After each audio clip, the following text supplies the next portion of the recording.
एक शुरुआत, टूटा हुआ स्वप्न। बहुत समय पहले की बात है। मगध साम्राज्य के एक शांत और हरियाली से भरे गांव में एक 14 वर्षीय लड़का रहता था, आरव। उसका जीवन सीधा सादा था। पिता एक कुम्हार थे और मां मिट्टी के दिए सजाया करती। परिवार छोटा था लेकिन खुशहाल। आरव का सपना था कि वह बड़ा होकर राज्य का राजकवि बने।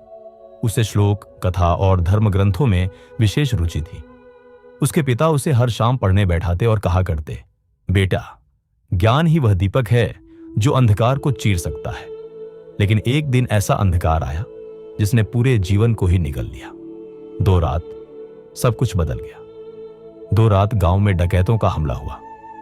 आरव के पिता ने उसे छुपा दिया, लेकिन स्वयं लड़ते हुए मारे गए। मां को धक्का लगने से सिर में गंभीर चोट आई और वह धीरे धीरे अर्धविक्षिप्त हो गई।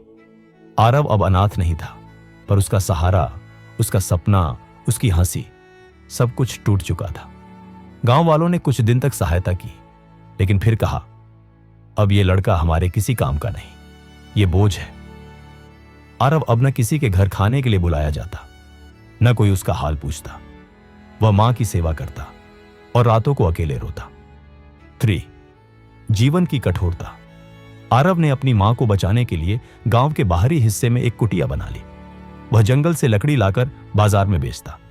पेट भरने जितनी ही कमाई होती, पर वह संतुष्ट था। पर हर रात जब वह अपने पिता की तस्वीर को देखता तो मन में एक प्रश्न उठता, मैंने क्या बिगाड़ा था? मेरे साथ ही क्यों? उसे जीवन की कठोरता से नहीं, उस अकेलेपन और अनदेखे दर्द से पीड़ा हो रही थी जो भीतर ही भीतर उसे खोखला कर रहा था। 4. एक मोड़। बुद्ध का आगमन। एक दिन गांव में खबर आई कि पास के वन में भगवान बुद्ध ठहरे हैं। लोग उनके ज्ञान को सुनने के लिए इकट्ठा होने लगे। आरव भी मां को छोड़कर चुपचाप पीछे बैठ गया। वहां उसने पहली बार वो शब्द सुने जो उसकी आत्मा तक पहुंच गए।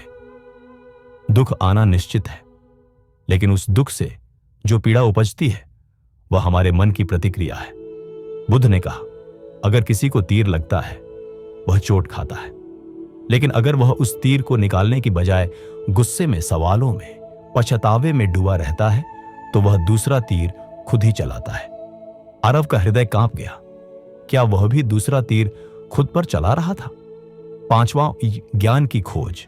प्रवचन के बाद आरव बुद्ध के पास गया और बोला, भगवान, क्या दुख से पूरी तरह मुक्ति मिल सकती है?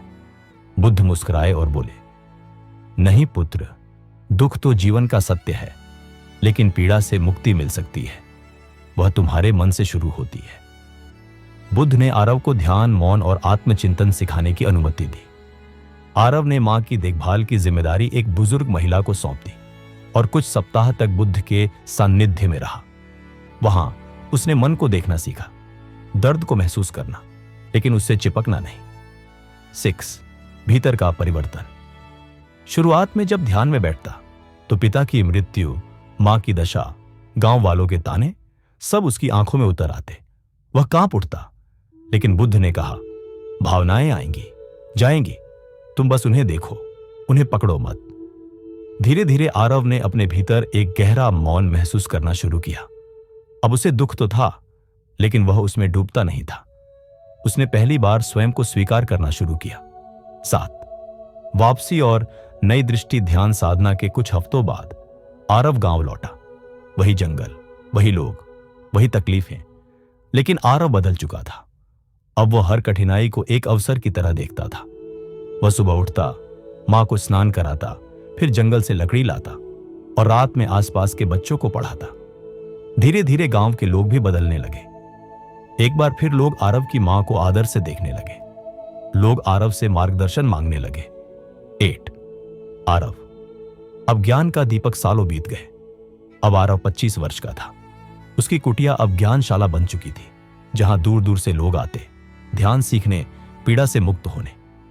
एक दिन एक नौजवान रोता हुआ उसके पास आया। उसने कहा, मेरी मां मर गई, मैं टूट गया हूं। आरव ने शांत भाव से उसे देखा और कहा, दर्द तो जीवन का हिस्सा है, लेकिन क्या तुम चाहते हो कि तुम अपनी मां की याद को एक पीड़ा बना लो या एक प्रेरणा? नौजवान चुप हो गया।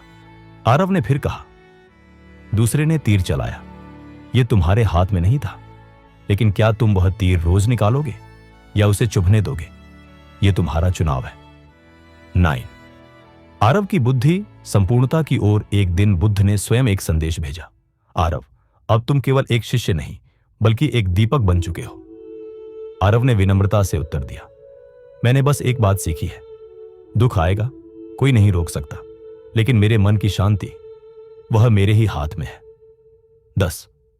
कहानी का सार भगवान बुद्ध ने जो कहा, pain is certain but suffering is optional, वह आरव के जीवन में सत्य बन गया। पिता का जाना, मां की हालत, समाज की बेरुखी दर्द का कारण बने, लेकिन पीड़ा से मुक्त होना उसका चुनाव बना। आज हम सब आरव की तरह ही किसी न किसी दुख से गुजरते हैं, पर क्या हम भी वही दूसरा तीर खुद पर चला रहे हैं? क्या हम दुख को पकड़कर बैठ जाते हैं या उससे ऊपर उठने की कला सीखते हैं?